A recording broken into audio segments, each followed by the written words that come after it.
we start with that wonderful title that you have, Alanis, the name of this talk? Yes, okay, so what was it again? Connection in the Age of Narcissism. Ooh, functional connection, because there's versions of connection that are challenging. Yes. And I think the big piece for me, first of all, a colleague of mine and mentor and teacher, Marian Solomon, who wrote Intimacy and Narcissism, she said to me, oh, Alanis, this is not an age of narcissism. Narcissism has been around since the dawn of time. Mm-hmm. And I think we talked a moment ago about how narcissism now is uber praised in the celebrity culture in general, that the idea of this monological image, monologuing back and forth with image, has become sort of the norm. And I remember having moved down to Los Angeles years ago, 1994, and I waited 6 full months before anyone asked me a question. And as a Canadian, we have some element of don't speak until you're spoken to going on up there culturally. So I didn't speak for 6 months. But I did notice that if I were to survive in this new Hollywood celebrity climate, that I really had to learn and cultivate the muscle of speaking when no one cared. Mm-hmm. So that's my humble beginnings with... We have a term called I've been monologued. Yes, yes. So the idea of narcissism for me is really about the distinction for me, because a lot of people give, and I have as well, the narcissist a really bad rep and a really hard time. We tell them, you know, they're a bunch of assholes who only think about themselves and they have an aggrandized view of themselves, etc. But really, what for me, I see it as an offshoot of a wound in the developmental aspect of self. When we're growing who we are, and in theory, our caregivers and our parents are growing who we are with the 4 stages of development that I like to reference. It's a collection of different stages of development based on Mahler and Erickson and Piaget. It's very accessible. That's why I like it so much. Yeah. The first stage being the attachment stage of development. We're touched. We're told we exist. Eye contact. Second stage, exploration. Are we smothered? Are we securely attached enough to go explore in the world? Is it safe to do so? Third stage, identity, mirroring the young creature. Yes, you are Superman. Yes, you are a princess. And then the fourth stage, which is competence. So to what degree were we believed in that we could do anything, or we could certainly follow our own core impulse. So in theory, if these stages are addressed and not thwarted and not completely disregarded, we have some semblance of a sense of self, right? So Lord knows we all have really juicy, colorful, unique snowflake selves. But for me, the challenge personally was I don't actually grok or have a sense of this self.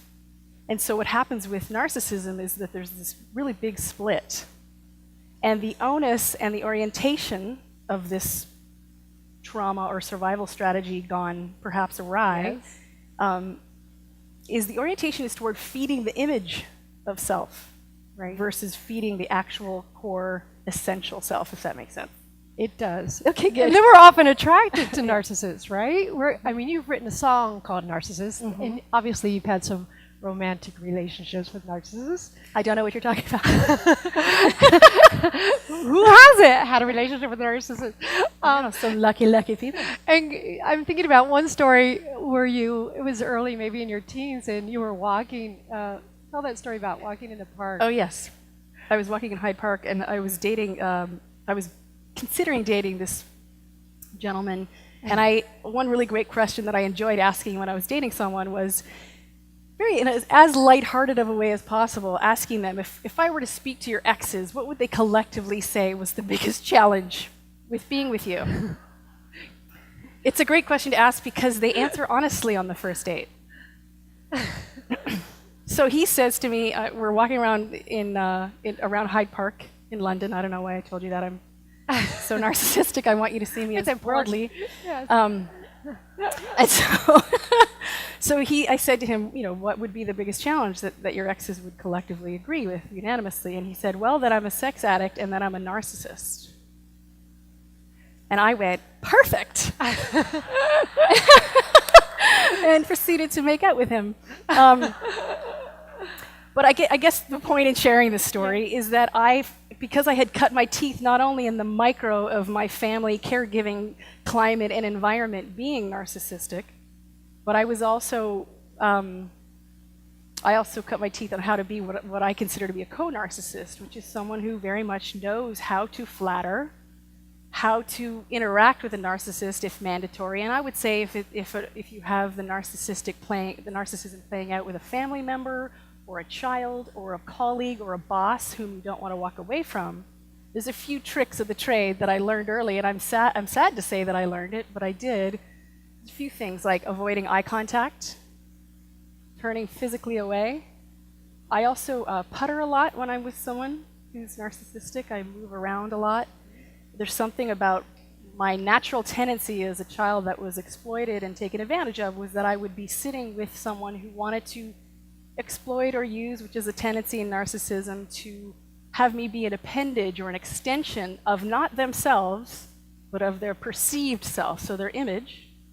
And I was the perfect candidate for it because I just wanted to be loved, so I'll do anything you need. You want me to be the prodigious, overachieving, perfectionistic little child, I'll do that. And then it would dovetail later on in the years with different people I would date. If you wanted to be with an it girl, I'll be Alanis Morissette for you. Can you talk about how you changed your behavior too?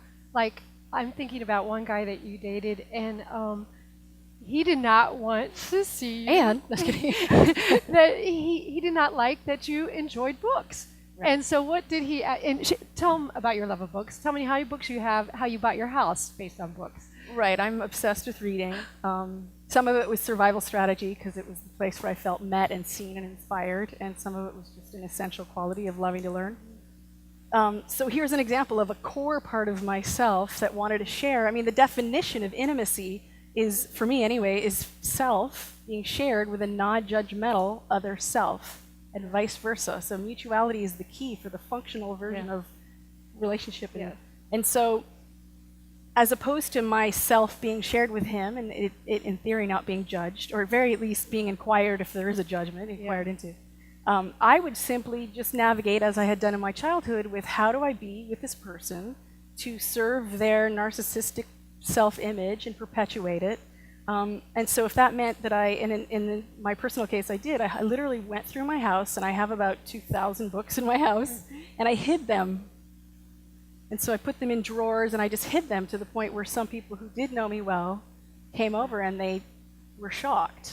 But I was really doing that to feel as though I was agreeable and suitable enough to be this person's appendage, because I hadn't begun my own active development of my own self. So why that was valuable for me at the time to have an underdeveloped sense of self was that in some ways it gives you a direct connection with the divine. Because there's no self, there's no ego to worry about, right? And so the spiritual communities often say, ultimately, if you want to tap into the divine in some sense, that ideally you would forego and transcend the ego. But the challenge was that my ego didn't have a developed sense of self. So yes, the boon and the perk of that was that I felt I had direct access to spirit, or whatever we want to call it.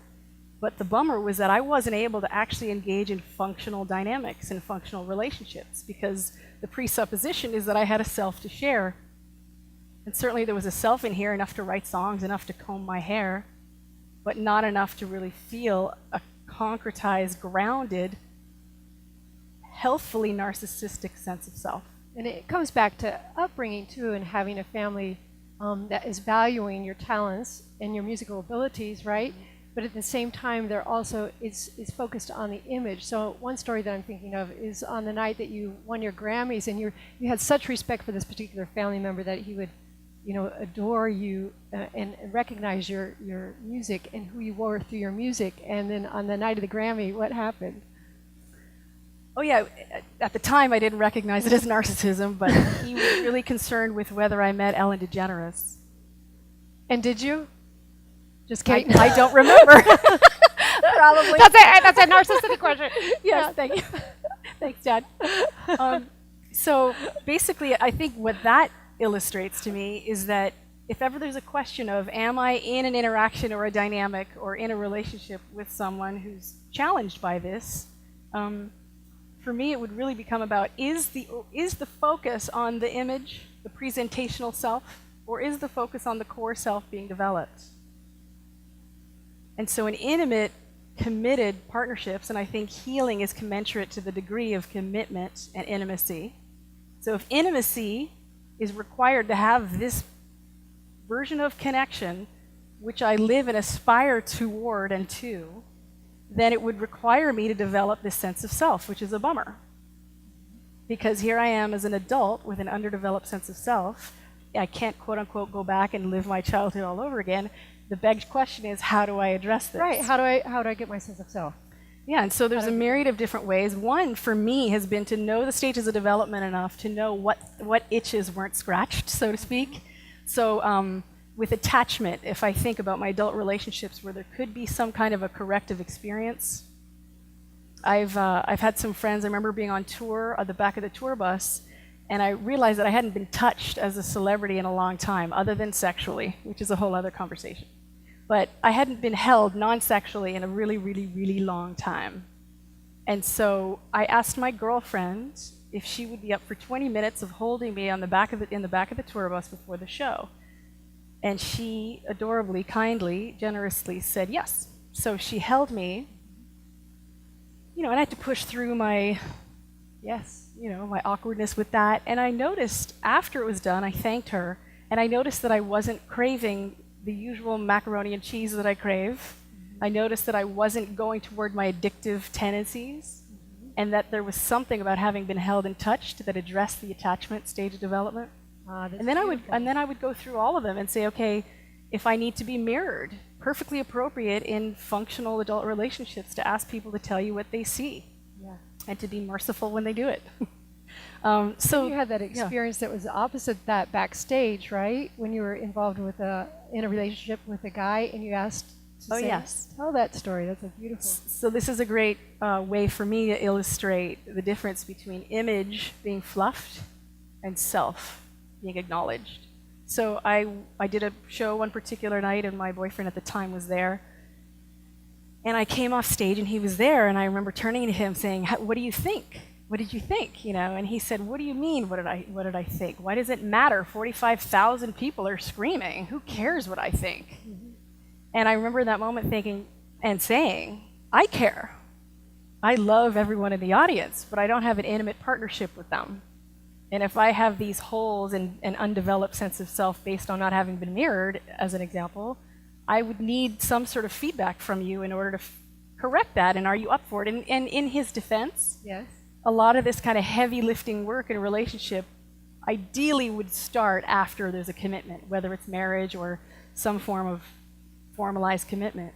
Right. Because the three stages of relationship, as I see it, the infatuation stage at the beginning, yes, second stage where, as Harville Hendricks says with his Imago model, you've married or you're committed to the person of your nightmares. Mm-hmm. And then it's very power struggle, nonstop fighting. You definitely, the first part of the journey being that you can't get your hands off each other. Second part of the journey, you can't get your hands far enough away from them. And then the third stage, in theory, and this is one of the grand invitations for life as I see it, is that we would be active participants in each other's healing.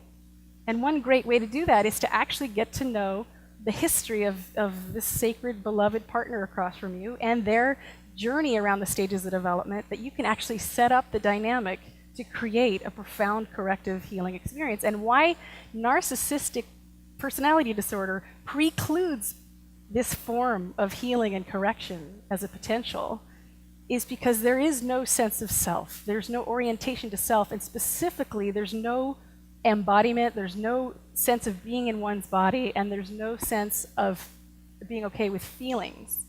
So one of the biggest portals and quickest entries into this potential healing opportunity and relationship that is held out for us beyond what once was available for us in marriage, which is that you were owned and that you perpetuated the family name, and all of those things are lovely enough in modern times in different ways. But ultimately, what relationship is inviting us to do is to help heal each other and hurdle or crawl back to wholeness together. So why I'm excited about even talking about narcissism is because it precludes anyone from feeling empathy, from being curious, from being in one's body, from feeling feelings. And all of that just sounds like a recipe for someone who's not able to be in a functional, intimate relationship. If one is in a relationship with a narcissist now, what would you recommend? It depends who it is. I mean, to some degree, it's maintaining as many boundaries as you possibly can.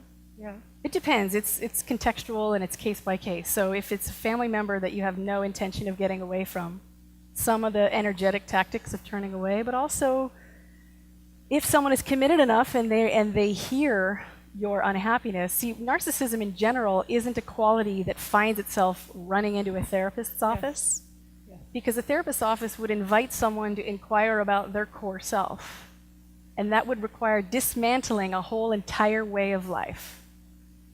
And so if someone's brave enough to delve into that kind of trauma, then that's an invitation. But more often than not, a narcissistic person who's dealing with narcissism has no desire to inquire in that way. Can you tell me what it was like once you discovered that you were in a relationship with a narcissist, and then what happened when that relationship ended for you? What was that like for you? Well, for me, the begged inquiry at that moment was to really investigate my codependency issues, like my self-care, my capacity to have boundaries. Setting boundaries is the surefire way to develop a sense of self, continue to say no and yes and no and yes. It requires tuning into body sensation in order to listen to your gut. Right. And for me, it was hitting rock bottom and realizing that what I yearned for, this quality of connection, was not going to be available for me if I kept playing the co-narcissist. And so I did a lot of work with developing self, deepening intimate relationships outside of the romantic field. On a personal level, I declared a moratorium on even dating for a hot minute.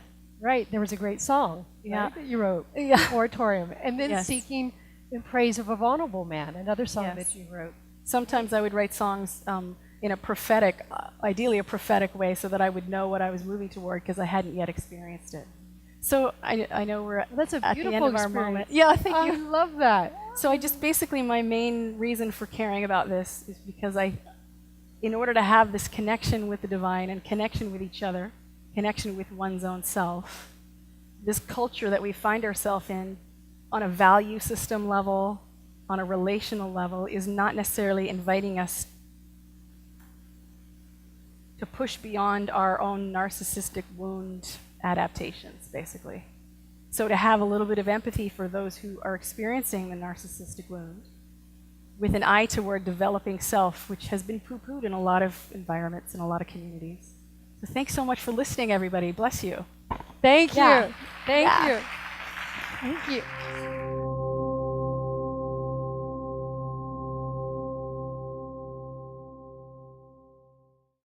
She said to me, "Oh, Alanis, this is not an age of narcissism. Narcissism has been around since the dawn of time." And I think we talked a moment ago about how narcissism now is uber praised in the celebrity culture in general, that the idea of this monological image, monologuing back and forth with image,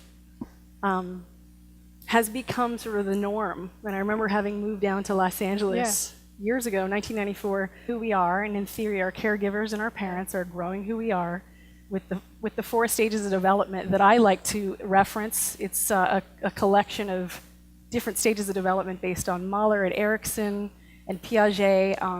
It's very accessible. That's why I like it so much. The first stage being the attachment stage of development. We're touched, we're told we exist, eye contact. Second stage, exploration.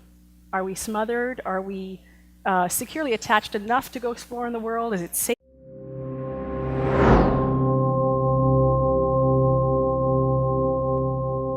So how about we start with that wonderful title that you have, Alanis, the name of this talk. Yes, okay, so what was it again? Connection in the Age of Narcissism. Ooh, functional connection, because there's versions of connection that are challenging. Yes. And I think the big piece for me, first of all, a colleague of mine and mentor and teacher, Marian Solomon, who wrote Intimacy and Narcissism. And I waited 6 full months before anyone asked me a question. And as a Canadian, we have some element of don't speak until you're spoken to going on up there culturally. So I didn't speak for 6 months. But I did notice that if I were to survive in this new Hollywood celebrity climate, that I really had to learn and cultivate the muscle of speaking when no one cared. So that's my humble beginnings with, We have a term called "I've been monologued." yes, yes. So the idea of narcissism for me is really about the distinction for me, because a lot of people give, and I have as well, the narcissist a really bad rep and a really hard time. We tell them, you know, they're a bunch of assholes who only think about themselves and they have an aggrandized view of themselves, etc. But really, for me, I see it as an offshoot of a wound in the developmental aspect of self. When we're growing,